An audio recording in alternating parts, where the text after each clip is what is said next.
ज्ञानाञ्जनशलाकया ज्ञानाञ्जनशलाकया चक्षुरुन्मिलितं येन तस्मै श्रीगुरुवे नमः।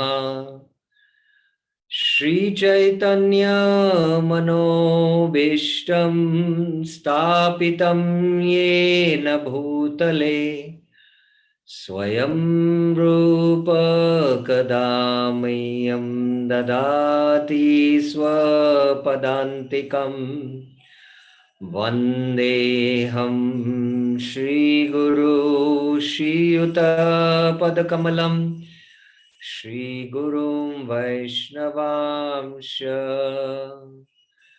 श्रीरूपं सागरजातं सहगना रघुनाथान्वितं तं सजीवं साद्वैतं सावधूतं परिजनसहितं कृष्ण चैतन्यदेवं श्रीराधा कृष्ण पदान् सहगना ललिता श्रीविशाखान्वितांश्च नमः ॐ विष्णुपादाय कृष्णप्रेष्ठाय भूतले श्रीमते भक्तिवेदांत स्वामिन्निति नामिने नमस्ते सारस्वते देवे गौरवाणी प्रचारिणे निर्विशेष शून्यवादी पाश्चात्य देश तारिणे हे कृष्णा करुणा सिंधु दीनबंधो जगतपते गोपेश गोपिका कांत राधा कांत नमस्तुते तप्त कांचन गौरांगी राधे वृंदावनेश्वरी वृषभानुसुते देवी प्रणमामि हरिप्रिये वाञ्छाकल्पतरुभ्यश्च कृपा सिन्धुभ्य एव च पतितानां पावनेभ्यो वैष्णवेभ्यो नमो नमः। जय श्री कृष्ण चैतन्य प्रभु नित्यानंद श्री अद्वैत गदाधर श्रीवासादि गौरभक्तवृंद हरे Krishna Krishna Krishna Hare Hare Hare Ram Ram Ram Hare Hare Hare Krishna. So welcome to the Tuesday and Thursday seminars on Vaishnav Ninda. Last Tuesday it was as good as we could not have the class because of so much disruption. So we had to suspend the class. Probably it was like that. And we just took up few question answers. So today we'll be discussing the very same theme. We'll start with that very same theme discussion. And then we'll further continue the discussion of what Bhaktivinoda Thakur has to say. To summarize briefly what has been the whole discussion going on in Vaishnav Ninda, Bhaktivinoda Thakur has explained how among all the kind of offenses, Vaishnava Aparadha is the most severe, and from the Skanda Puran and from the Bhagavad Puran, he defines what is, Vaishnava Ninda. And then he goes on to explain that there are these four types of living beings: Sadharan Jeev, Dharmik Jeev, Brahmana or Vaishnava Praya Jeev, and Vaishnavas. And if you don't respect the first three, it leads to Pap. But if you don't honor and serve the Vaishnavas, it leads to Aparadh. And these six kind of Aparadhs which are there: Hanti, Nindanti, Dveshti, Na Abhinandanti, Kruddha, the last one is Harshati, when you don't feel happy seeing a Vaishnava. So any of these six things when we do in respect to relationship with Vaishnavas, it leads to Aparadh. So that is why Bhaktivinoda Thakur says that such is the grave thing as Vaishnava Aparadh, which is a Hati Mata Aparadh. So we need to analyze who is a Vaishnava and now what constitutes Vaishnava Aparadh. In order to discuss who is a Vaishnava, Bhaktivinoda Thakur did that analysis from the Bhagavad perspective of who is a Vaishnava, from the Chaitanya Charitamrita perspective of Chaitanya Mahaprabhu's teachings based on taking the holy name. Nam Grahan Uchchar Matare Vaishnava. He's a Vaishnava. And there was a very elaborate discussion on the broad understanding of who actually is a Vaishnava. Even the Kanishta Vaishnavas in one sense are pure Vaishnavas because they might have taken once the pure holy name. The Madhyams are always taking the holy name pure, and the Uttams are able to give pure holy name to others. So this is the whole discussion to give a very broad understanding of who actually is a Vaishnava, how glorious is a position of a Vaishnava in the society of community of Vaishnavas. So that was the whole idea of this lengthy discussion what Bhaktivinoda Thakur is doing here. Now he is coming to the point. And we saw in the last class, there was one theme which Bhaktivinoda Thakur discussed. There was one theme. What was the difference between Nam and Namabhas? So he doesn't go into the most internal discussions of what is Namabhas, but he says that Namabhas is just the reflection of the holy name. And real name is the Nam, the Shuddha Nam. And anyone who takes the Shuddha Nam once, he is considered to be a Vaishnava. And he says that I will not be discussing Namabhas here, that I will discuss somewhere else. But one should understand that anyone who takes even once Shuddha Nam, he is considered as a Vaishnava and we should respect him. So now is today's theme, which is the real discussion which begins. After understanding this whole background of who is a Vaishnava based on vision, based on taking of the holy name, now Bhaktivinoda Thakur comes to the point. The Vaishnava who chants Shuddha Nam is endowed with all good qualities, is free of sins, and has no interest in pious and impious activities. So the Vaishnava who chants Shuddha Nam means even he might chant once, or he might be Nirantar taking as a Madhyamadhikari, or he will be able to instill people faith to take up the holy name. All three categories it includes. So here, this is a beautiful explanation Bhaktivinoda Thakur is giving. Vaishnava Swabhavata Sarva Guna Sampanna. Oy Sarva Dosha Vivarjita. A Vaishnava is endowed with all auspicious qualities and is free from all defects. Sarva Dosha Vivarjita. Now again this Vaishnava here, now we have to understand in a very broad context. This refers to all three categories, the Kanishta, the Madhyama and Uttam. And then he gives the example or the reference from the Chaitanya Charitamrita. Sarva Mahaguna Gana Vaishnava Sharire Krishna Bhakte Krishnera Guna Sakala Sanchare. All great transcendental qualities are present in the bodies of the Vaishnavas. Sarva Mahaguna Gana Vaishnava Sharire. All of Lord Krishna's qualities, Krishna Bhakte Krishnera Guna Sakala Sanchare, appear in the devotees of Lord Krishna. And then what is their quality? Vidhi Dharma Chadi Bhaje Krishna Racharana Nishiddha Papachar Tara Kabunaha Mane. Giving up all the regulated principles of Varna and Ashram institution. Vidhi Dharma Chadi Bhaje Krishna Chadi. He worships the lotus feet of Krishna. His mind is never attracted to forbidden and sinful activities. So once who takes up to Vaishnavism and sticks up to the practice of chanting the holy names, he is not at all attracted to doing these sinful activities. Nishiddhachar means forbidden activities, and pap, to commit sin. We all know, when we took up to Krishna consciousness, many might be coming from very, very different backgrounds, addictions like alcohol or meat eating. But when we took up to the chanting and the process of Krishna consciousness, there was no taste for going back to those bad habits or sinful activities, no taste for, eating meat.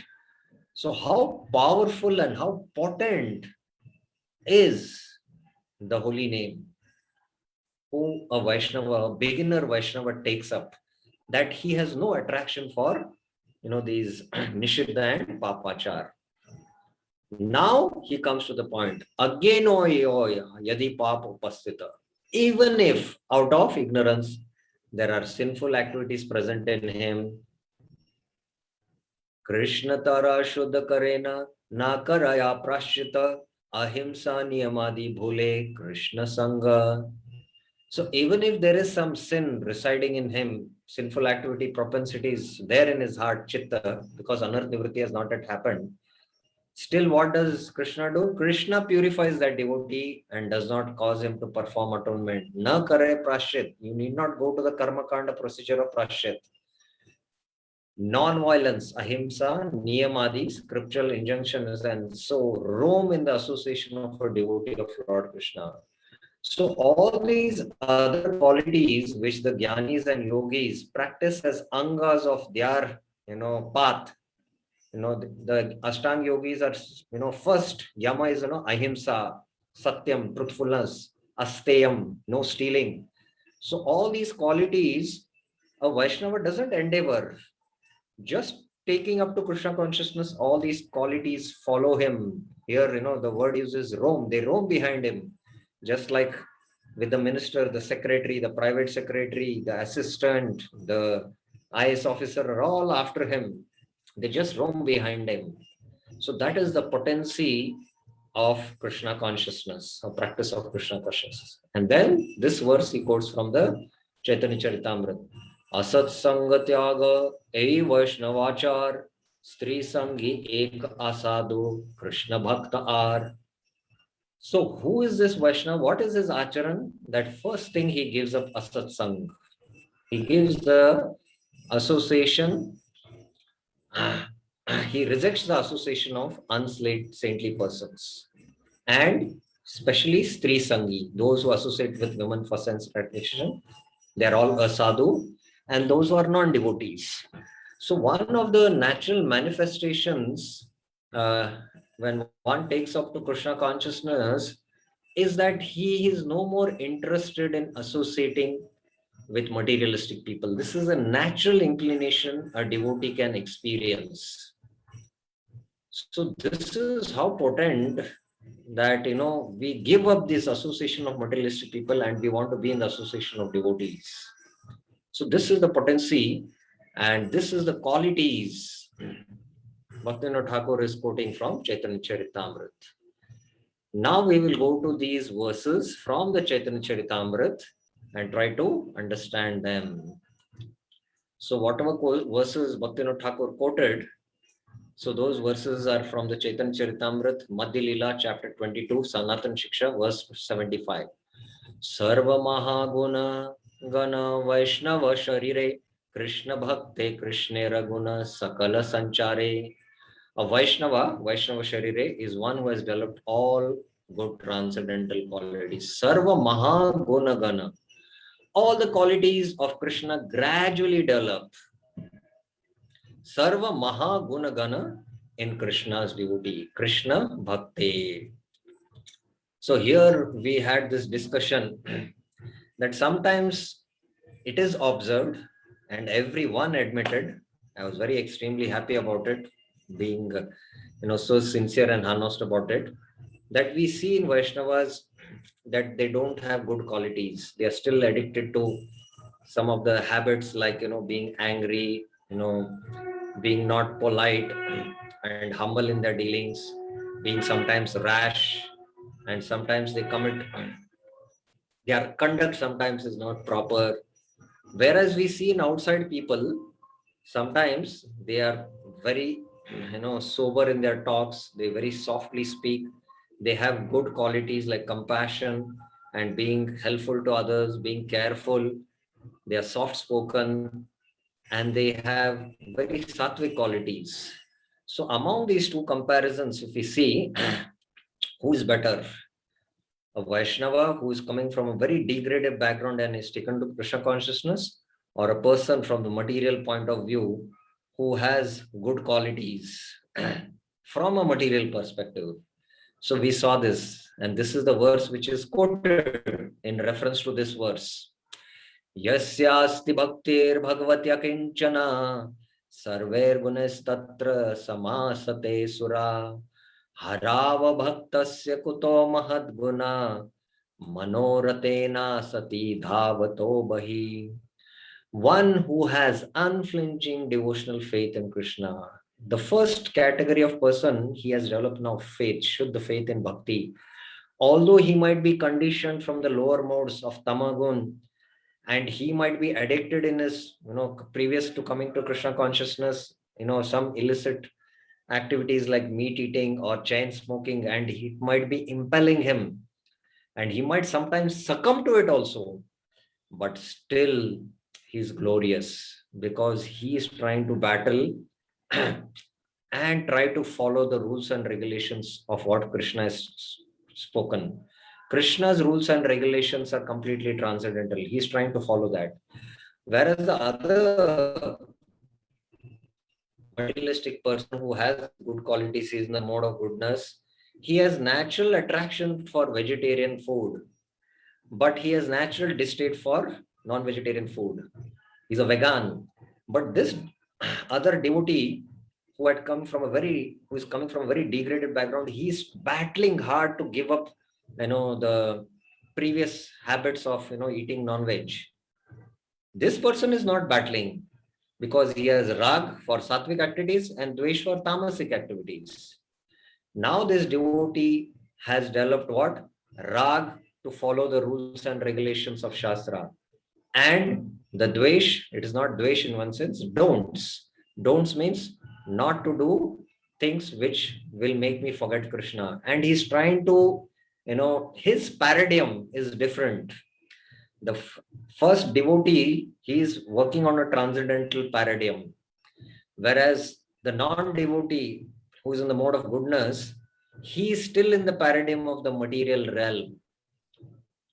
That's why, even though you might see some good qualities in him, this verse is saying Harava Bhaktasya. Because he is not a devotee, he is simply on the mental realm. Because he has sattvic impressions, he is attracted to sattvic kind of a lifestyle. But ultimately, sattva is also part of this material world, and it has contamination of rajas and tamas. And over a period of this life or the next life, he will slowly degrade, and he will be caught up in the cycle of birth and death. Whereas this devotee, he might be coming from a very degraded background, but he will battle with his anarthas, conditionings of the lower modes. And Krishna is seeing that, and Krishna is very pleased. And then ultimately Krishna will give his mercy and lift him up. And once he is situated on the transcendental platform, then all these qualities slowly manifest. So in this context, I was mentioning how that sadhana bhakti has these two characteristics. Or Shuddha bhakti has 6 characteristics, but sadhana bhakti has 2 characteristics: Kleshagni and Shubhada. So Kleshagni and Shubhada, although,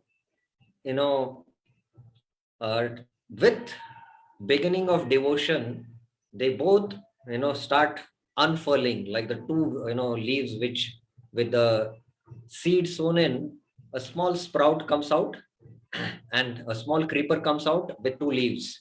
So both these things happen simultaneously. So that is why Srila Prabhupada explains that my devotees who are following the 4 regulative principles are much better than any materialist people. They might be having all good qualities, but they are not able to give up smoking. They are not able to give up illicit connection. But our devotees, easily to picking up to Krishna consciousness, we are able to give up these bad habits. So initially a devotee comes in Krishna consciousness and is able to give up all these things. He might be addicted to smoking, addicted to drinking tea also. If he is able to give up, That is a wonderful quality we should see. So as Vaishnavas, we should see that these Vaishnavas have given up these bad habits which the materialists strive very hard to give up, and they're conditioned by their nature, by their vasanas and vrittis, and it is so difficult. Habits are not easy to give up. Even a tea addict, for him to give up tea is very difficult. An alcoholic to give up alcoholism is very, very difficult. As I was mentioning, there is the Alcohol Anonymous Association, and these volunteers or the preachers, they their own life experience has shown that to take to alcohol, they lost their money, they lost their relationship with families, they lost their health, they go through ultimate misery, and they learn from these lessons, and they also take a vow not to take to alcoholism, and they preach about it, and they try to make others free from this alcohol habit. But among themselves, they have a saying: once an alcoholic, forever an alcoholic. So although he might give up that habit for a few years, because the conditioning, the impressions are deep rooted in the heart, anytime they will again spring back. One of my well-known family members, friend family members, parents are doctors, but the eldest son was an hardcore alcoholic. But because the mother had faith in allopathy, she took him to a de-addiction center, and for a year he was there, and he was injected with injections so that he will moment take alcohol, he'll spit it out, he will develop a distaste. So for 1-2 years, after this treatment, he came back. For 2-3 years he had completely stopped alcohol, but after 5-6 years again he started drinking. So the medicine did not work. So that is how, if somebody is not a devotee, whatever good qualities he has, they are within the modes. And that is why they are on the mental platform. And that is why they are all external bahi, they are external feature of the Lord. So in the devotees, we should at least see the good qualities, that he has given up these, bad habits, and he has taken to the 4 regulative principles. And of course, as devotees pass through this anarth nivritti, especially kleshagni, and slowly anarth nivritti happens, and shubhada also slowly manifests in the form of wonderful divine qualities. And this especially starts after the stage of Nishtha. And slowly, when Bhajan Kriya becomes matured, and we cross this anarth nivritti stage, all these wonderful qualities appear in the Vaishnava automatically without any extraneous endeavor. So we should have this positive, perspective in relation to seeing these Vaishnavas. And that is how we should avoid seeing these faults in the Vaishnavas. So this is a very important verse. And this is the verse quoted to show how that all the great qualities reside in the Vaishnavas. Any questions, any clarifications anyone has regarding this point?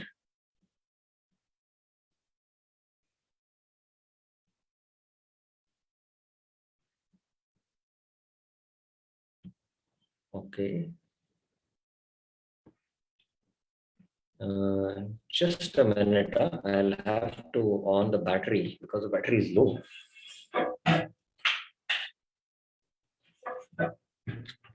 Yes, Maya Narasimha Prabhuji. Prabhuji, in this verse you have quoted, so this is glorifying the devotional service and saying that material qualities will not stand long. So in this verse, it is exclusively mentioned akinchana. It is talking about unallied devotees characteristics. So we can take it for even for the practicing devotees also, Prabhu. Yes, we can take it akinchana. Anyone who has taken up to sadhana bhakti, it refers to anyone who has taken up to sadhana bhakti. So those who are practicing sadhana bhakti, all fall in this category, because the definition of sadhana bhakti also is within the ambit of uttama bhakti.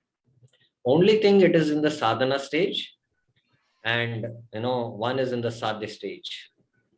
Kriti sadhyat bhavet sadhya, sa sadhana vidha. So by practice of sadhana bhakti, with the purification happening of the senses and the heart, bhava bhakti will arise.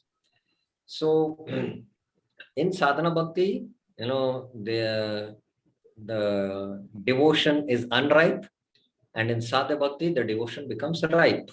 Just like the mango, green mango and the yellow mango, the difference is not much. One is unripe, other is ripe. And the unripe mango, with the passage of time, will ripe. So similarly, with the passage of time, sadhana bhakti will give the fruit of bhava bhakti. So like that, from a long-term perspective, we should see, and that is how we should see the qualities of a Vaishnava. I was other day to my friend devotee, was telling that in one of the temples in America, one of the temple president wrote a letter to Srila Prabhupada. He told that, Prabhupada, there's one devotee who has joined the temple. He just doesn't do anything. He's just sitting in the temple door, sometimes sleeping, doesn't do any activity, doesn't chant. I don't know what is he doing. I feel that I should, send him back home. So Srila Prabhupada wrote a little letter back saying that, can you tolerate him? And, Prabhupada's instruction, this temple president had to follow. Later on, the same devotee is Kushakrita Prabhu. Kushakrita Prabhu, very exalted devotee, disciple of Srila Prabhupada, who has translated almost all the Sanskrit and Bengali works into English. He was so absorbed in doing this service, such a scholarly devotee, such a pure devotee. Nobody could recognize in the beginning stages, who is this personality, just always sitting in one corner. So they thought, he's in his own world, but, we don't know what kind of absorption he must be having.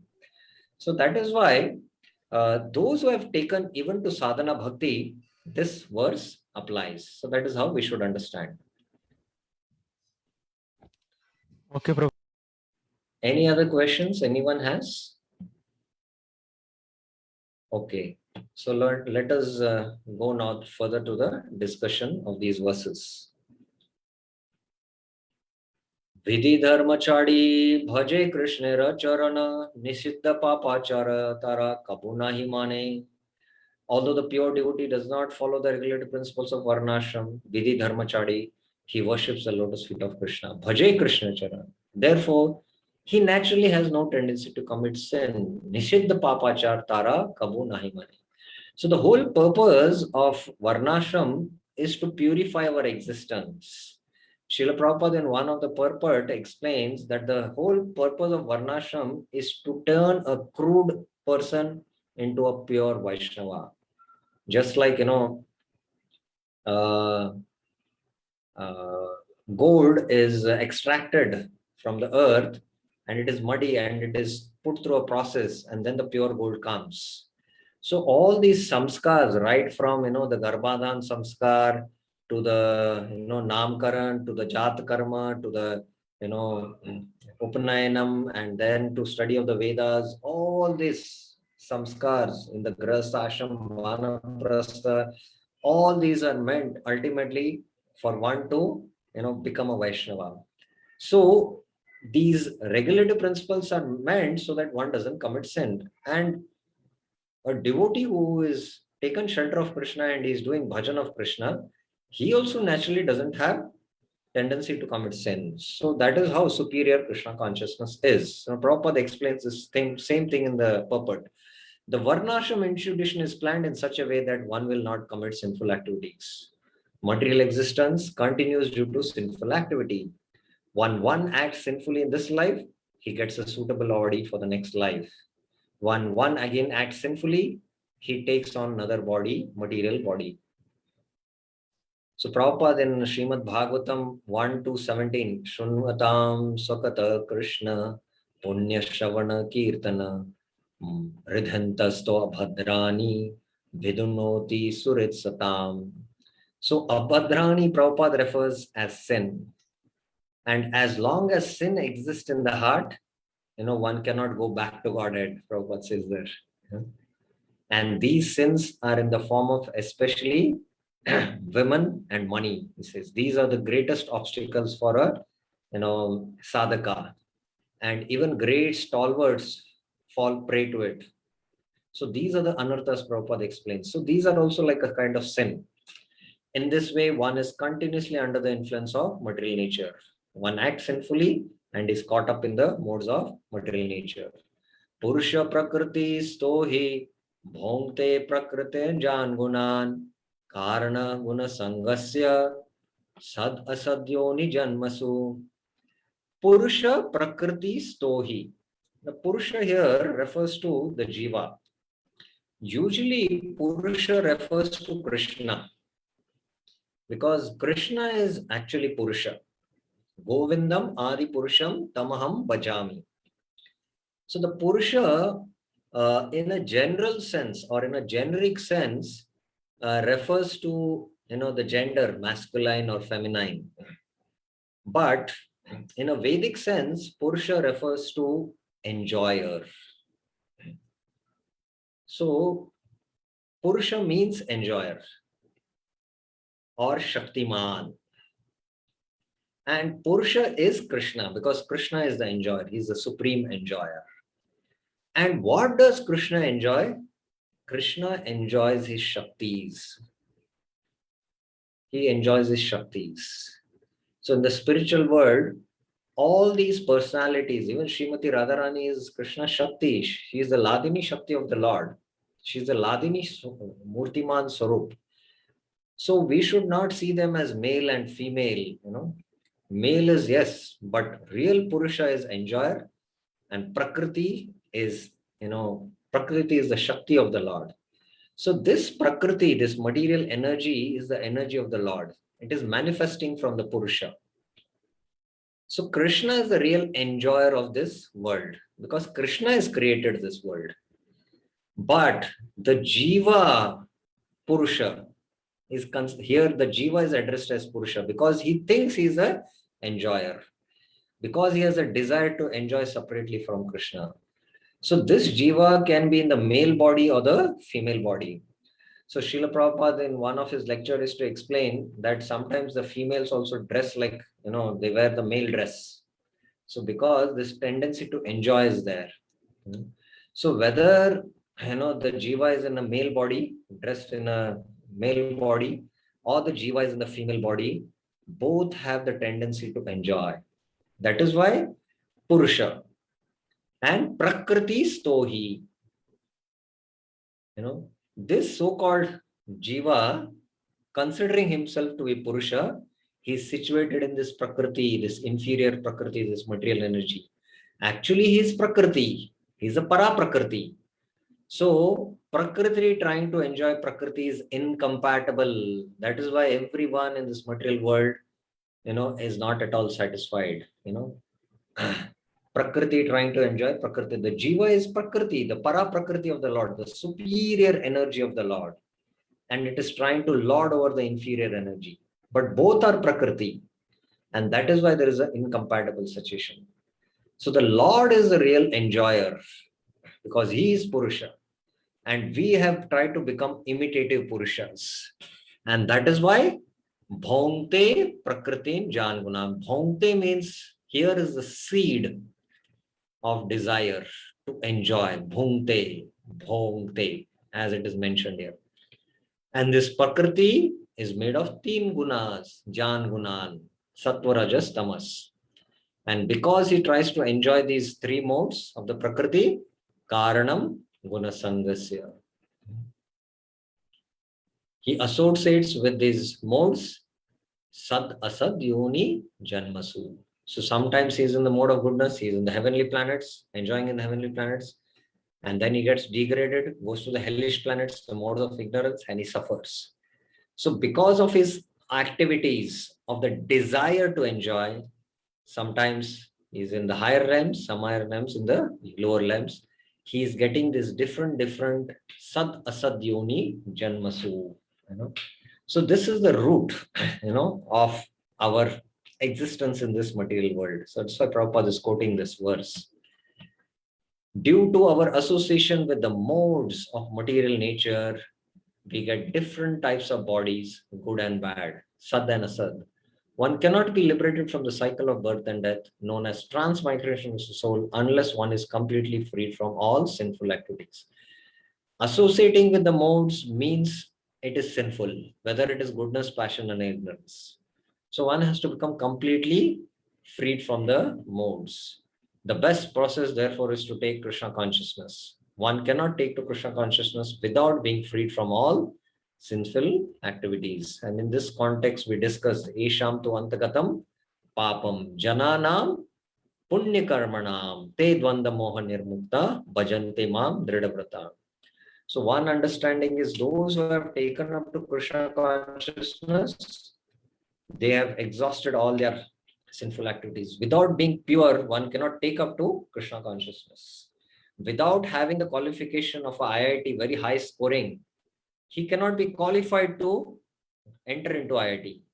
So the criteria here is, from one angle, if you see, that somehow we are purified by coming in association of sadhus, and we have taken up to Krishna consciousness. So in one sense, all our sinful life is finished. Previous sinful life is finished.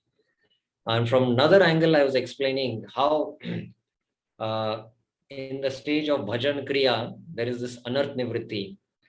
And only when all the anarthas are destroyed, nashta prayeshu abhadreshu nityam bhagavata sevaya bhagavati uttama shloke bhaktir bhavati naishtiki. So when our bhakti will become naishtiki and we'll be able to do dridha vrat bhajan, when the anarth nivritti in the form of dushkrita utta punya and papa and sukrita utta punya is all destroyed. Nashta prayeshu abhadreshu. Pray it is destroyed. Almost it is destroyed by practice of bhajan kriya. Anartha is destroyed and we are now situated in the mode of goodness. And further from goodness, we transcend to pure goodness. Tada rajastamo bhava kamalobhadascha et chet eter anavidham stitvam sattve prasidati. Then the modes of passion and ignorance, whose effects are lust and greed, kamalobhadasche, cheteter anavidham. They don't affect our, chetana. They are there in a very subtle form, but they cannot do any harm. Just like, the snake, where the poison is taken out from the snake, the hoods of the snake or the pangs of the snake, even if it bites, it cannot do any harm to us. So at this stage, what happens? Sitvam sattve prasidati. He becomes situated on Shuddha Sattva platform and he becomes joyful. That is the transcendental platform.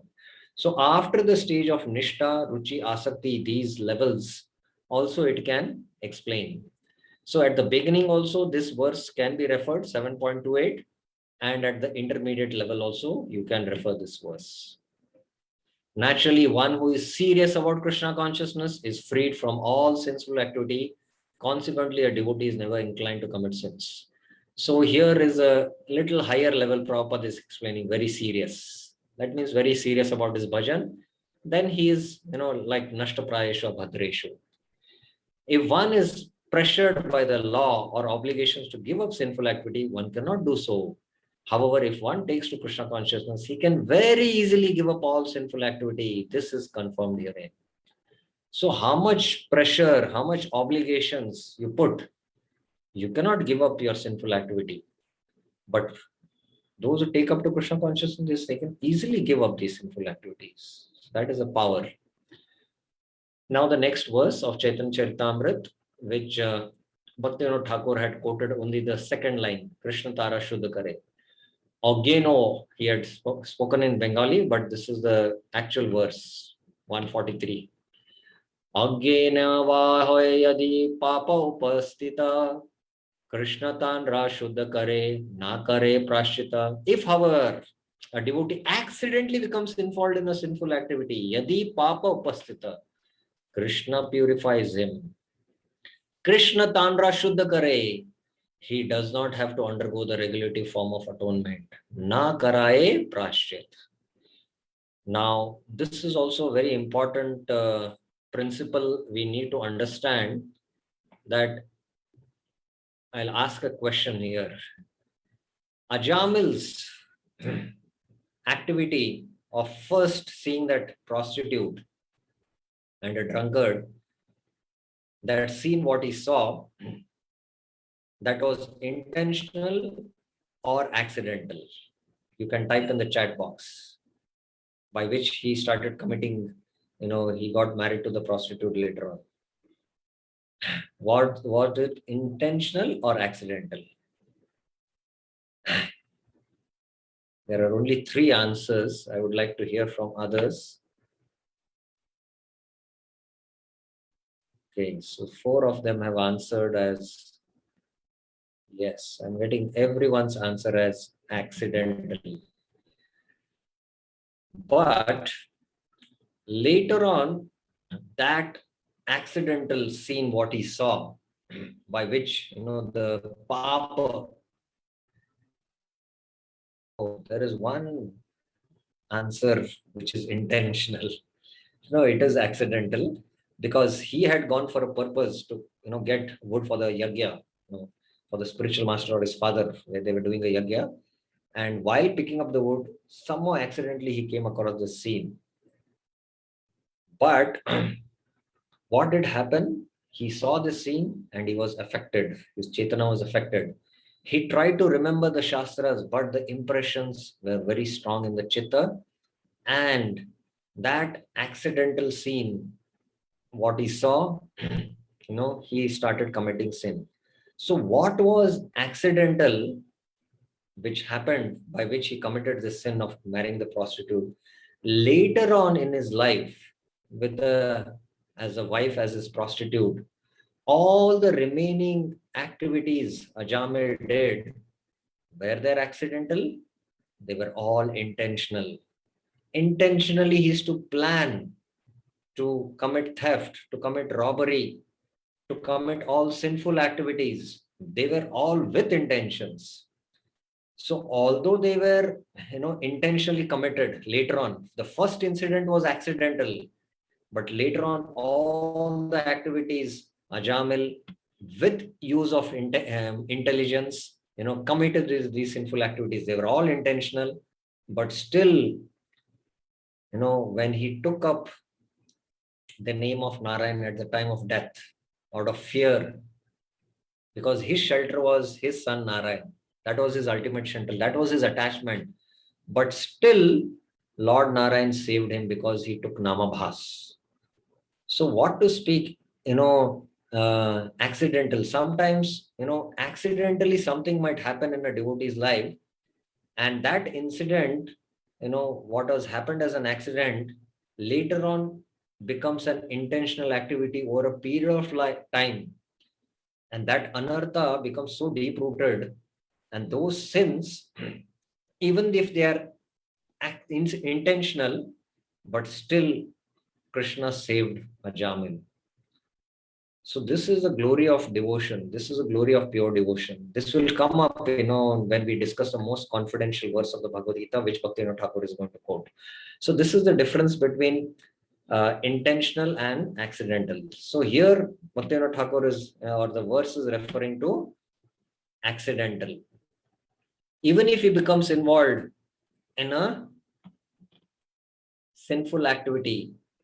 Now, here is a very important point also to be noted by devotees. If the devotee gets involved in sinful activities, that is not so big. Again, here, take my words with a proper understanding. It is not so big from Krishna's eyes. If one commits a sin, pap, any amount of pap,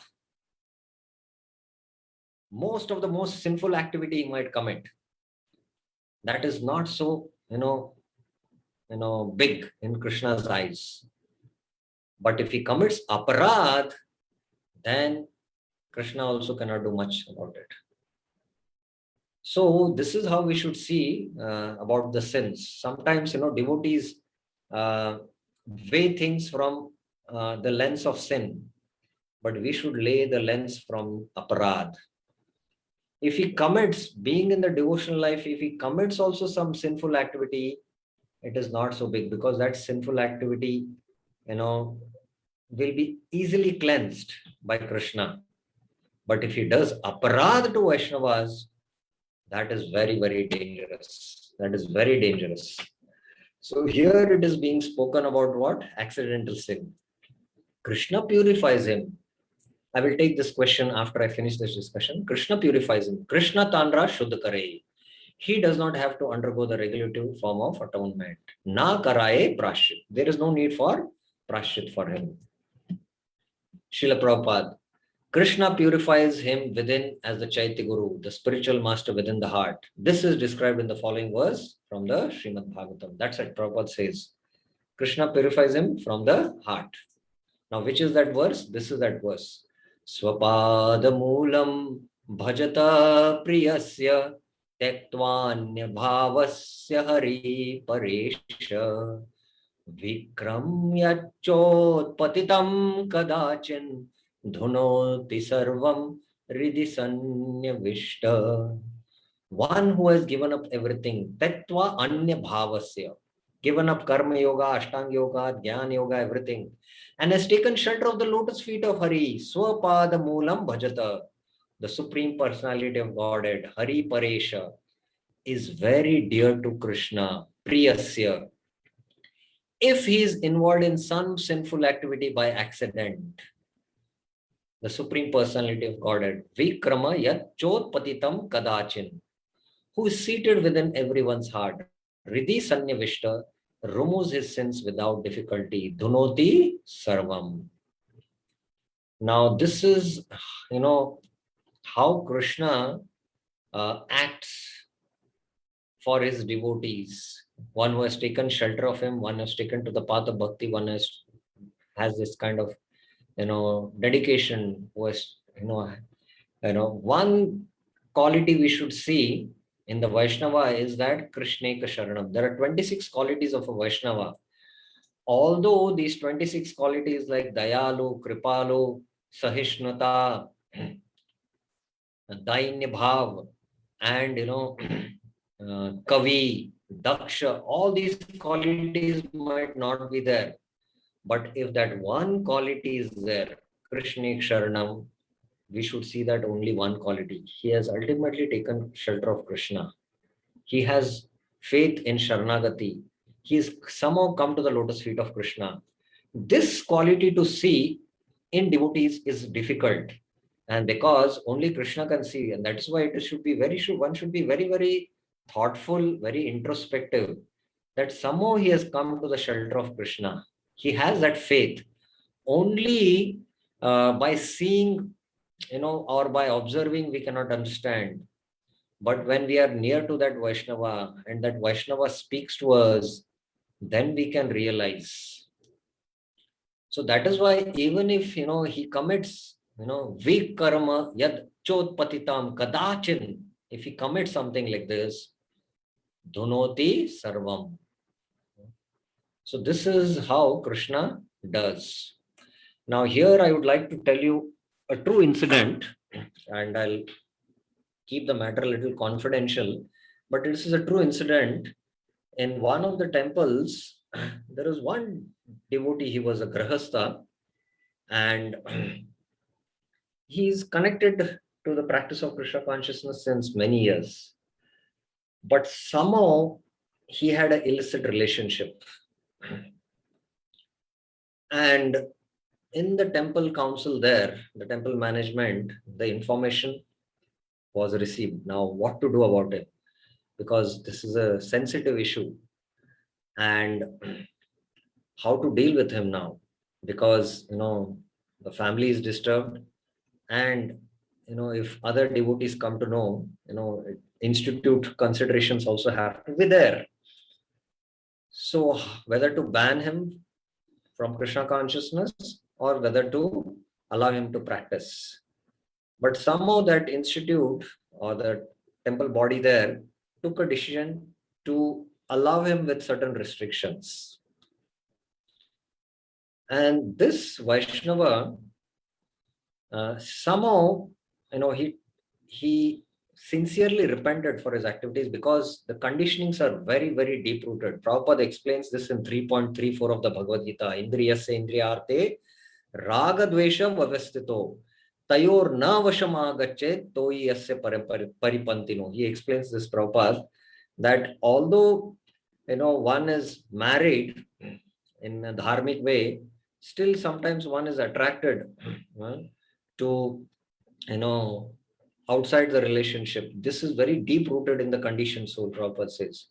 So somehow he sincerely repented and he took up to Krishna consciousness very seriously and became a very dedicated devotee, and he was able to come out of that sinful tendency over a period of time.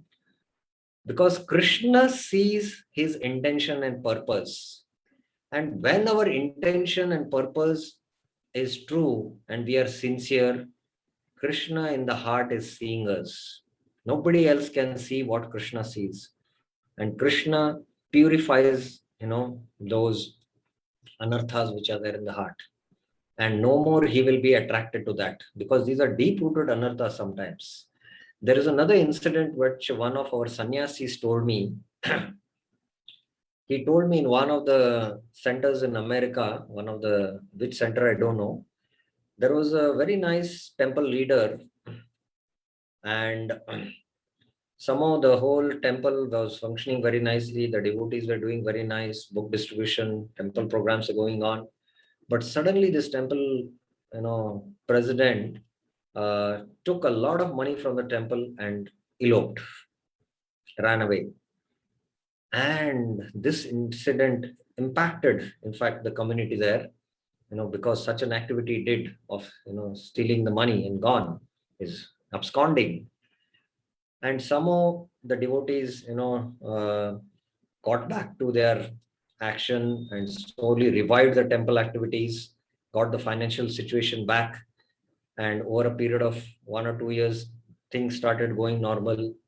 At that time, this devotee returned back and he sincerely asked forgiveness for his act. And devotees considered this in the management and took him back. Took him back, although he had done such an activity. So, Krishna, for Krishna, the wealth of this world, if you take, Krishna doesn't lose anything. Krishna has unlimited opulence of the spiritual world. This material world wealth is completely insignificant, like tuchya it is. All the wealth and opulence of this material world. So, only if the sins also, whatever we might commit, Krishna can purify us very quickly. And still you can be in the association of Vaishnavas. But if you commit aparadh, Krishna will not tolerate that, and you will leave the association of Vaishnavas and go away. So Vaishnava aparadh is such severe. Srila Vishwanath Chakravarti Thakur in one of his commentaries explains that the moment you commit Vaishnava aparadh, the sign is you lose the association of Vaishnavas. You go away from the association of Vaishnavas into the association of non-devotees, asatsang. You fall in the asatsang. This is the first and the foremost sign of Vaishnava aparadh. So this is how Vishwanath Chakravarti Thakur explains. And this is a beautiful verse which is being quoted. I will finish these verses and then take up question answers. Of course, with this discussion, maybe some will be having questions, but kindly hold on. Jnana vairagadi bhaktera kabu nahi anga ahimsa yama niyamadi bhule Krishna sangha. The path of speculative knowledge and renunciation is not essential for devotional service. Indeed, good qualities such as non-violence and control of mind and senses automatically accompany the devotee of the Lord. Himsa yama niyamadi bhule. So yama niyamadi refers to the Ashtanga Yoga, where there is control of mind and control of senses. But this automatically is achieved by engaging the senses in Krishna service. Automatically this happens. And it is interesting, the Gyanis and the Yogis try to control their senses and mind. That is their main sadhana. But the pure devotees control Krishna. So what great is this for them to control the mind and senses when they are able to control Krishna? But of course, this control is purely out of love. When the devotee attains bhava or prema bhakti, Krishna comes under the control of his pure devotees. And I remember this pastime of Bilvamangal Thakur. After he plucked out his eyes, he was going towards Vrindavan and a boy came. Baba, where are you going? He said, I'm going to Vrindavan. Oh, I'm also going to Vrindavan. Let me catch your hand because you can't see, you're blind. So let me, take you. So like this, they were going together, walking, and very quickly they reached Vrindavan. How so quickly we were able to reach? Bilvamangal Thakur was not able to understand. And this boy was holding Bilvamangal Thakur's hand. And what happened? Suddenly at a point when they reached Vrindavan, Bilvamangal Thakur understood this boy is Krishna. Immediately, Krishna also understood that Bilvamangal Thakur has understood that I am Krishna. And immediately Krishna wanted to, take away his hand. Bilvamangal Thakur tried to catch his hand, but Krishna somehow slipped off, and he ran away. Bilvamangal Thakur said, you can run away from my hands, but how will you run away from my heart? I have caught you in my heart. Where you'll run? So that is the statement he made. So similarly, Krishna's devotees, bhakti is, the glory of bhakti is Sri Krishna Akarshani. Sandaranand Visheshatma and Sri Krishna Akarshani. Prema Bhakti, the qualification, the characteristic is what? It attracts even Krishna. So where is the difficulty of control and mind and senses? They automatically follow this devotee. Srila Prabhupada says sometimes a neophyte devotee or ordinary person thinks highly of speculative knowledge, austerity, penance, and renunciation, thinking them the only path for advancement in devotional service. So initially, Jnana and Vairagya, devotees give importance. Oh, I should live simple, I should be renounced, detached. So in the beginning stages, they might be like helping one to enter the temple of bhakti, Rupa Goswami says. Actually, this is not a fact. The path of knowledge, mystic yoga and renunciation has nothing to do with the pure soul. When one is temporarily in the material world,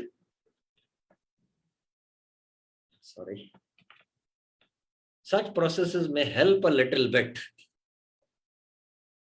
but they are not necessary for a pure devotee of Krishna. In the material world, such activities end up in material enjoyment or merging in the effulgence of Supreme. They have nothing to do with the eternal loving service of the Lord. If one abandons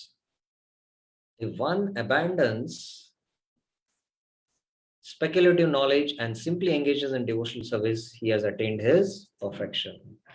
A devotee has no need for speculative knowledge, pious activity, or mystic yoga. All these are automatically present when one renders transcendental loving service to the Lord. And this is the reference given as the next verse in the Chaitanya Charitamrita. Tasman mad bhakti yuktasya yogino vai madatmana na jnanam na cha vairagyam praya shreyo bhavetiha.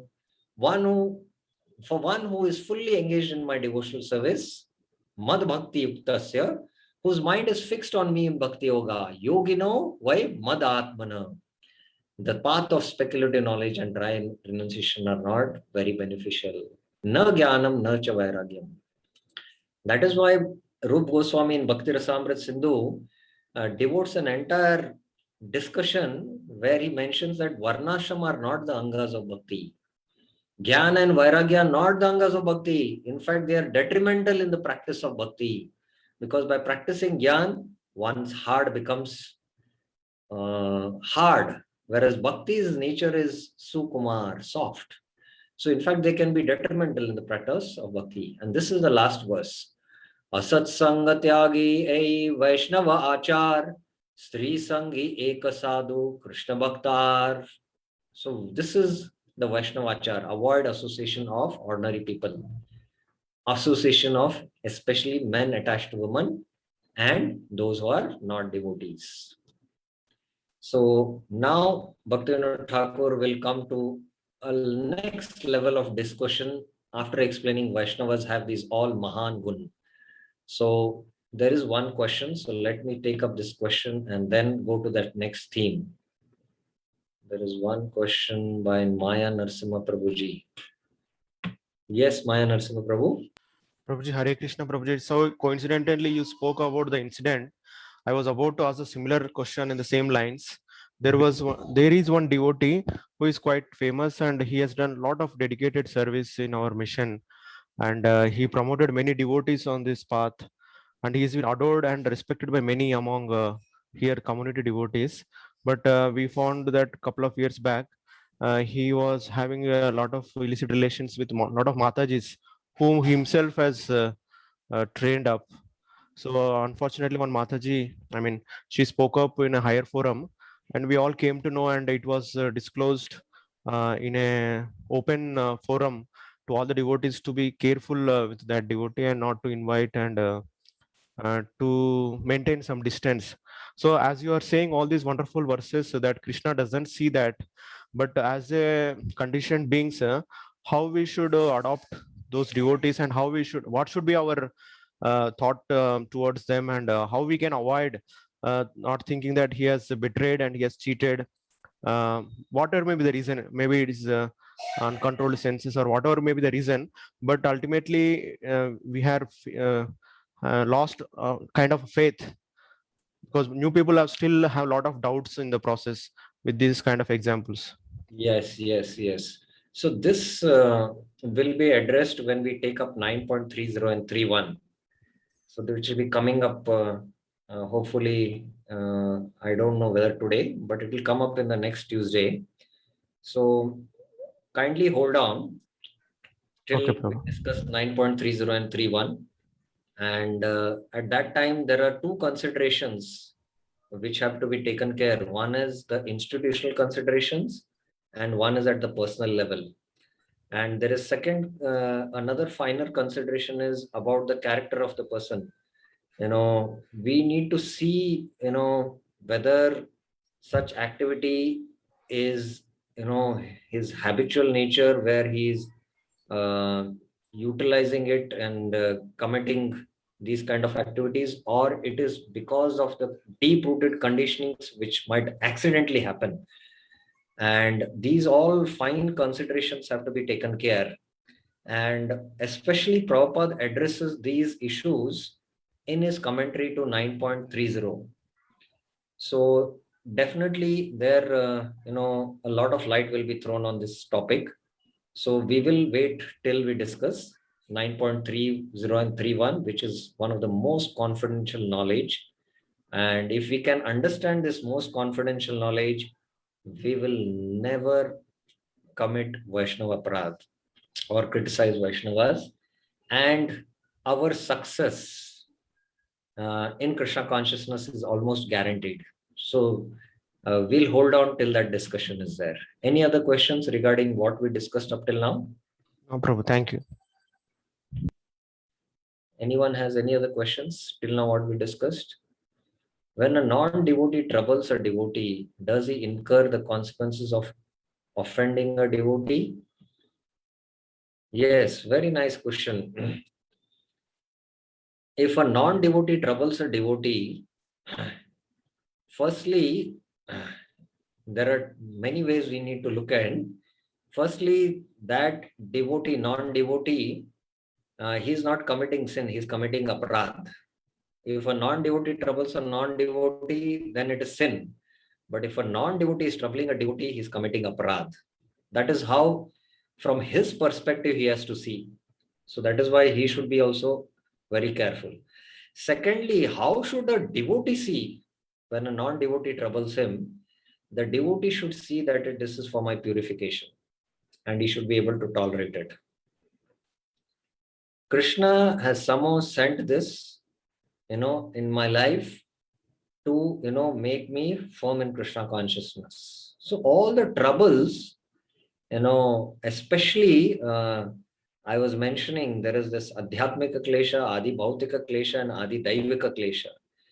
Now, this COVID crisis is Adi Daivika Klesha. We can't do anything. There's so much suffering out there. We can't, go and fight, with this virus with weapons. Nothing we can do about it. And then there is headache.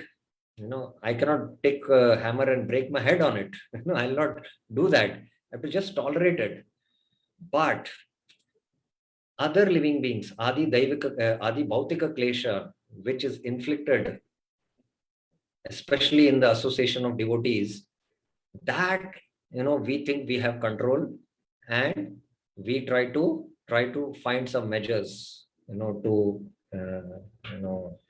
counteract it. So there is our test of tolerance.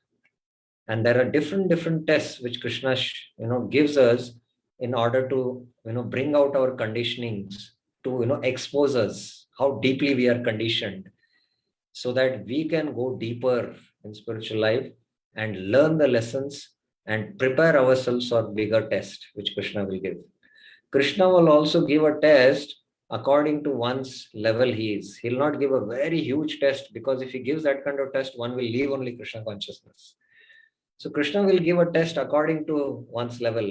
A 10th standard student will face exam of 10th standard only, not of engineering. So similarly, Krishna will give according to our level those test, and these are like a test for us, and we should be, we should tolerate these situations, and we will come out victorious in one sense. I hope that is clear. And there is one more question.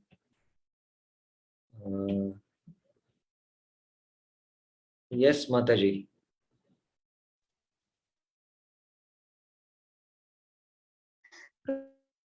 You have to speak a little loudly. I'm not able to hear you. Is like we say Uttam Adhikari, Madhyam Adhikari. Uh, Hari Bol. You have to speak a little loudly, please, Are Mataji. you able to hear me? Little more louder, please. Hari Bol. Yeah, better. Hare Krishna, Prabhuji. Hari Bol. Yes. Yeah. Prabhuji, first question is, when usually we use Adhikari, Adhikar, right? So when we say Uttam Adhikari, Madhyam Adhikari, Kanishta Adhikari, so the Adhikari what refers to? There is some slight disturbance in the sound there. So I would suggest if you could type the question and send, and then maybe at the end of the discussion, I will take it up. Is it okay, Mataji? There is some slight disturbance. I'm not able to hear clearly. So you can type it and send it to me, and then I will take it up. So there is one, sorry, I myself have raised the hand. There is one short discussion now, Bhaktivinoda Thakur is going to do, which we'll take up now.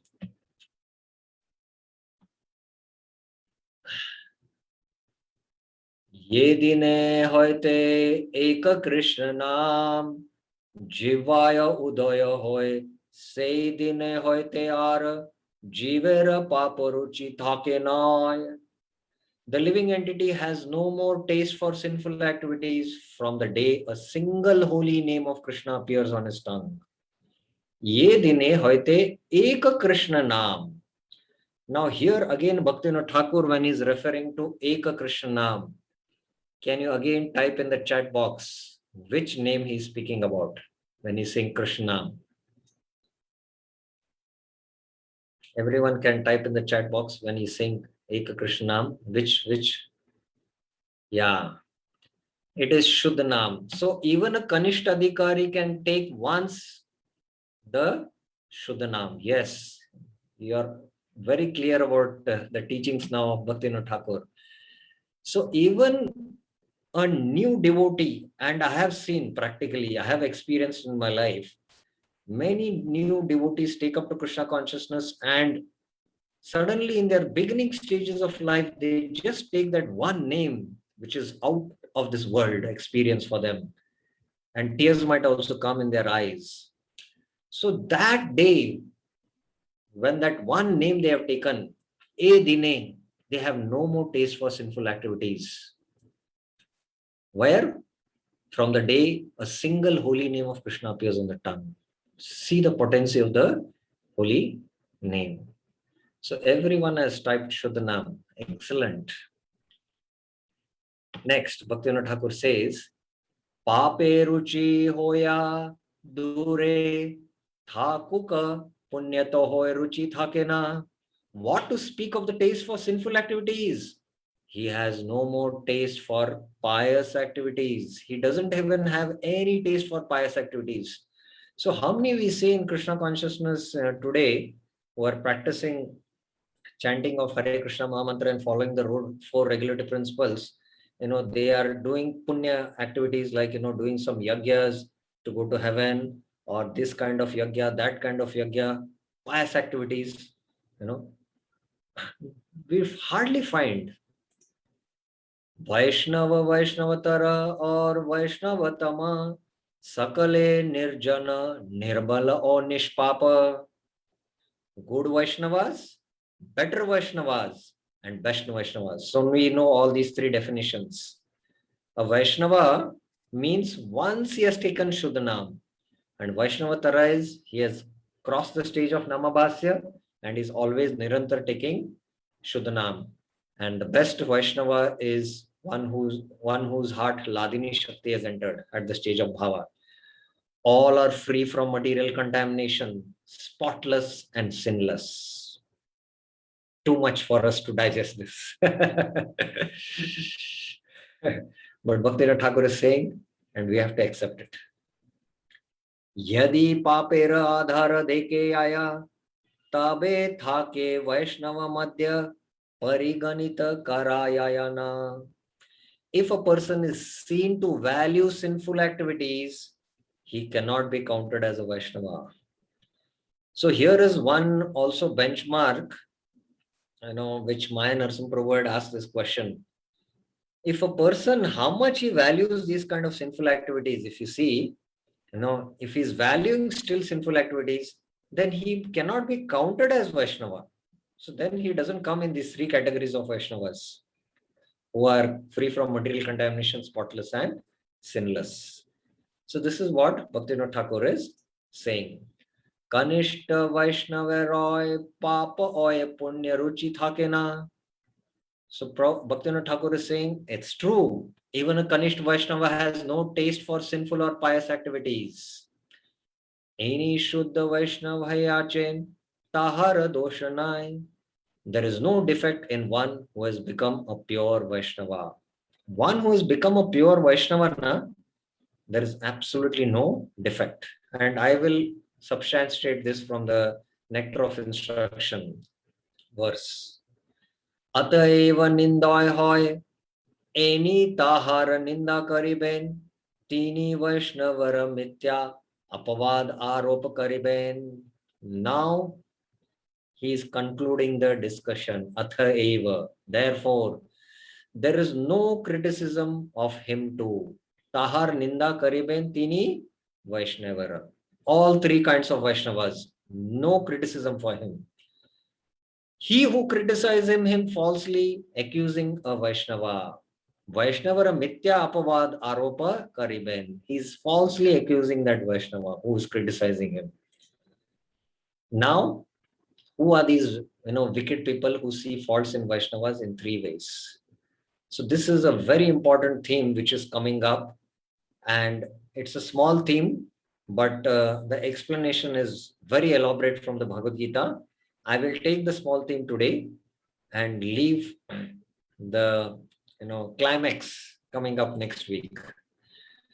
Vaishnavara trina prakar kata loy dushta lok vidveshi purvak alochana kare te pare.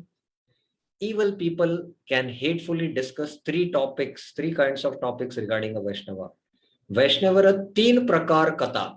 They speak of three kinds of topics. Lay, dushtalok, vidveshi. They are hateful, they are evil people. and alochna kare. They do alochna. What are that? शुद्ध भक्ति उदय होयबार पूर्वे से व्यक्तिर ए सकल दोष छिल ताहा एक प्रकार दुष्ट लोकेर आलोचना होय. One kind of a subject that can be discussed by evil people pertains to the defects of a person before pure devotional service awoke in him. Now again my question here is to the devotees. Who are these evil people? You can type again in the chat box. Who see fault in the Vaishnavas? Who are these evil people?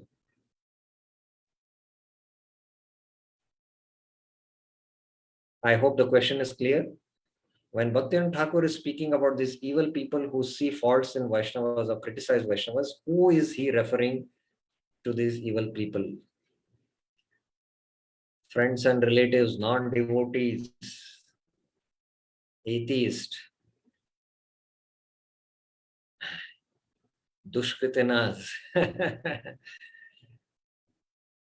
None of the answers are right, I can say. One with envy, other path followers, Mudas. All the evil people are the Vaishnavas who see faults. Actually, it is my observation that outside people, when they see somebody becomes a Vaishnava and they know their previous background, they say this personality, he was he was into such illicit activities. And now, he's not at all attracted to these activities. He's practicing Hare Krishna. They appreciate. But in the association of Vaishnavas, we see faults in Vaishnavas. Oh, this Vaishnava did this pap.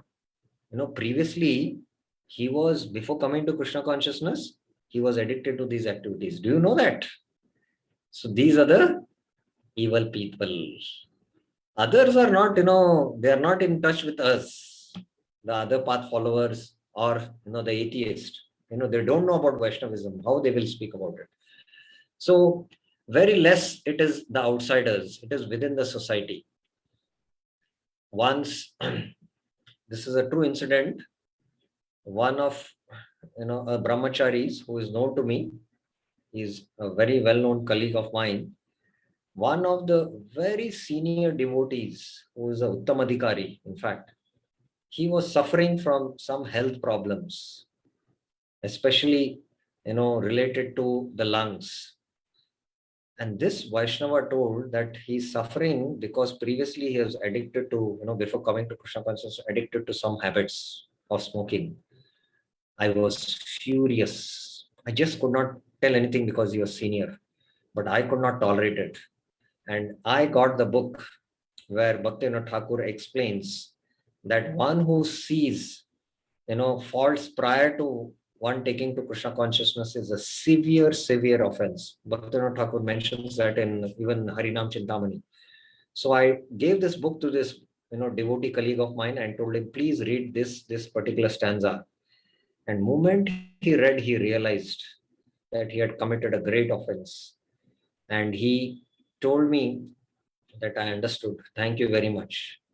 So sometimes in the association of Vaishnavas, we are, we are dealing with the Vaishnavas and we sometimes, see these kind of activities in the association of Vaishnavas and then we relate, oh, before coming to devotional life, he had these defects. Now they are manifesting. Bhakti uday hoila dosha samuha shigra vinashta hoy hoyte ye kichu kale ati vahita hoy se samaya tahara avashishta doshera vishaya dushta loka alochana karya thake. As soon as pure devotional service awakens in him, bhakti uday hoila dosha samu shigra vinishtata. All defects become quickly destroyed. Shigra vinashta hoy. As devotion slowly arises in him, all the doshas get very quickly destroyed. Vinashta hoite ye kichu kale ati vahita hoy. Evil people discuss his defects remaining during the short time. ते समय तहार अविशिष्ट दोषेर विषय दुष्ट लोक आलोचना करी थाके. So when he is going through the process of purification, very soon he'll get purified and he will become pure. But while he's undergoing purification, still they see those doshas which are remaining for a short time, and they will fully be destroyed, but we see that. And the standard example one of our sannyasis, His Holiness Dhanurdhar Maharaj, gives is that somebody is taking bath in the shower. He's completely muddy and he's taking bath. Slowly, the mud is being taken away. He's below the shower and you're saying, oh, you are dirty. Oh, you're dirty. So within a few minutes of the pouring of the shower, his dirt will be taken away. Similarly, with the practice of bhakti, all the dirt, contamination in the form of sin will be taken away. While he is practicing, if you start, oh, there is, this papa dosh, there is dosh in him, seeing like this is the second type of dosh we see. And these are the evil people. Again, this refers to, even in the Vaishnavas. The Vaishnavas only see these kind of faults in the association. दुष्ट लोकेर तृतीय आलोचना विषय ए ये विशुद्ध वैष्णवर दोष स्पृहा ना थाकिलो काकान दैवात कोनो निषिद्धाचार उपस्थित होय. The third subject of discussion by evil people is this. दुष्ट लोकेर तृतीय आलोचना विषय. What is that विषय? Though a spotlessly pure Vaishnava does not hanker for a defect, विशुद्ध वैष्णवर दोष स्पृहा ना थाकिलो काकान, sometimes by providence, daivat kono nishiddhachar upasthit hoy, some forbidden activity by him takes place, and this is by providence, daiva, and daiva is directly controlled not by karma, daiva is controlled by Krishna. Say dosh Vaishnava kaka haina. That defect never stays permanently in that Vaishnava. Stai haina. तथापि दुष्ट लोग ए दोषेर आलोचना करी वैष्णवा निंदार दोष पतित होय. Still evil people discuss about that defect and fall into the defect of criticizing a Vaishnava. So sometimes very, very exalted devotees also might, who are very pure Vishuddha Vaishnava, sometimes they might, spotless they are, they might, by providence, they might see some defect in them, or they might do some forbidden activity, daivat. But that defect doesn't stay permanently in that Vaishnava. But still, if you discuss about it, then this is the defect of criticizing a Vaishnava. So there are these three categories Bhaktivinoda Thakur has now analyzed. And now on, the subject is going to be very interesting. Ataeva nama tattva ratnamalaya eirupe karika drishta khay. Therefore, the following verses are seen in Nama Tattva Ratmala. Nama Tattva Ratmala, I don't know what it is. It is some scripture. Eirupe karika. Karika means it is a verse which is composed. So what is said in Nama Ratmala? प्राग भक्तिर उदया दोष कषया विष्ट एवच दैवोत्पन्नश्च भक्तानां नैवालोच्य कदाचन सद उद्देशं ऋते यस्तु मृषापवदाम एवच दोषान् आलोचेत एव स Sadhu Nindakodama. One should never criticize never discuss a defect in devotees before awakening of pure devotional service in them. Before they take up to Krishna consciousness, we should not see their previous life. A defect that has been diminished until destruction, a defect that has come about by providence. So while practicing Krishna consciousness, some still contamination is there, we should not see that. And what has come by providence, daivat. He who discusses these defects without a good purpose to do so, Sad Uddesha Mrite. And what is this good purpose? Bhaktivinoda Thakur gives a clear understanding in the coming themes. And a false acquisition about a pure devotee, he makes a false acquisition, is the most fallen blasphemer of the saints. So this is how he substantiates these three kinds of defects which we see and criticize Vaishnavas from this Nam Tattva Ratnamala. So I'll stop here. Now Bhaktivinoda Thakur is going to substantiate what he has spoken by giving Shastric references, which is very, very interesting now coming up, which we will take up next Tuesday. Any questions or any clarifications you have? One Mataji, Nupur Mataji had a question, but somehow there is sound disturbance. She can type and send either now, or you can also send a WhatsApp recording and I will answer and put it in the group.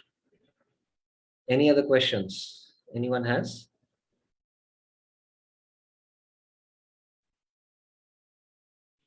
Okay, so we will stop here. So next Tuesday is going to be very interesting. The most confidential knowledge. Bhaktivinoda Thakur is going to speak about it. How to... Yes, Birendra Yadav Prabhuji.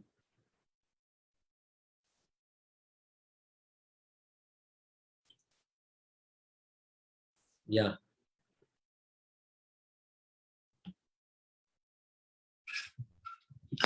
Hare Krishna, Prabhuji, Dandat Pranam. Prabhuji, am I audible? Yeah.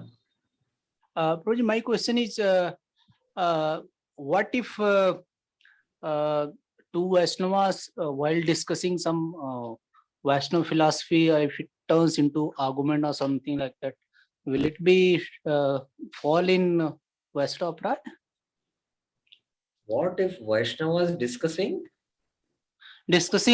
some Vaishnava philosophy, suppose for example any sloka of Bhagavad Gita or Srimad Bhagavatam, and they are not agreeing to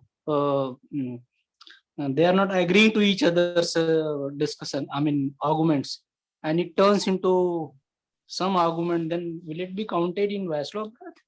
Yeah. See, here while discussing in the association of Vaishnavas, the Vaishnava philosophy, and then there is, there is a kind of difference in opinion. So we should resolve it in a Vaishnava way. You have your side of argument and he has his side of argument, and we are not able to come to a conclusion. So the discussion should be, that we should be sincere and honest, and we should not be like, this Vad. Vad is, Krishna says among one of the Vibhutas in the 10th chapter of the Gita is Vad is one of his Vibhuti by which you can establish, Krishna consciousness or the highest truth. So that Vad is an opulence. But Vad sometimes, why it turns into argument, it is because we are attached to our egos. And we want to impose our, understanding on others. And that becomes like an ego fight.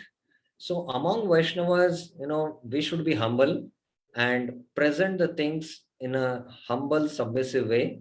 And our inquiries also should not be in a challenging spirit. Prabhupada, right in the beginning of the Bhagavatam, tells, glorifying Suta Goswami's qualities. So it should not be in a challenging spirit. And, oh, this is what you think, and this is what is my understanding. Oh, let us now go to a senior Vaishnava and try to resolve and get a better understanding. So it was this kind of discussions should lead each other closer and should lead us closer to Krishna. Not that they should lead us away and lead us. If they lead us away, then definitely it will lead us away from Krishna. So in this mood, we should have our discussions, and it is not arguments. It's Vad. It is called as Vad. Vad is also, it's a system of philosophy. So there is Maya Vad. Maya Vad is philosophy of Maya. It is. So mere dry argumentation we should avoid, just based on ego.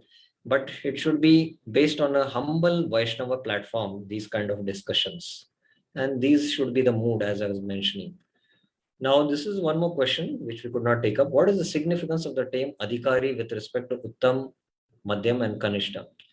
Now, Adhikari means qualification. In the Bhakti Rasamrita Sindhu, this is how, it is referred: Uttamadhikari, Kanishtadhikari, Madhyamadhikari. Those who are qualified to take up to the practice of bhakti, one is a Kanishta, he has got Komal Shraddha, and his Shastra is not so good in understanding. Somebody can change his faith. A Madhyama, he's Shraddhavan, his faith is strong. But still if others put forth arguments, he cannot conclusively establish the Shastric arguments. But he's convinced about the Shastras. Whereas the Uttamadhikari refers to one who is Shastra-yukta Nipuna. He's very expert in understanding the conclusions of Shastra and Prauda Shraddha. His faith is also very deep in the Shastras. So Adhikari refers to the qualification. And Uttama, Madhyama and Kanishta, these terms have different, implication based on from which perspective you are discussing, whether it is from the Bhagavad perspective, from the Chaitanya Mahaprabhu's Sanatana Shiksha perspective, or from Rupa Goswami's Bhakti Rasamrita Sindhu. These terms have different meanings based on the context, based on from which angle you are seeing. Just like, somebody who has taken up to some, field of education, oh, he's a beginner, you say. Oh, he's an intermediate level, or he's at a higher level. So there also you can say he's Kanishta, Madhyam and Uttam. So these are the same terminologies: beginner, intermediate, and he's at advanced level. And there are some courses also, I believe, in the outside world, beginner level and intermediate level and advanced level, like that. So these terms are having different meanings in different contexts. And from Bhakti Rasamrita Sindhu, they mean those who are qualified to take up to devotion. So that is how we should understand. Any other questions, clarifications anyone has? Next week, we are going to discuss the most confidential knowledge. Be ready for it. Okay, thank you very much. Srila Prabhupada ki jai. Srila Bhaktivinoda Thakur ki jai.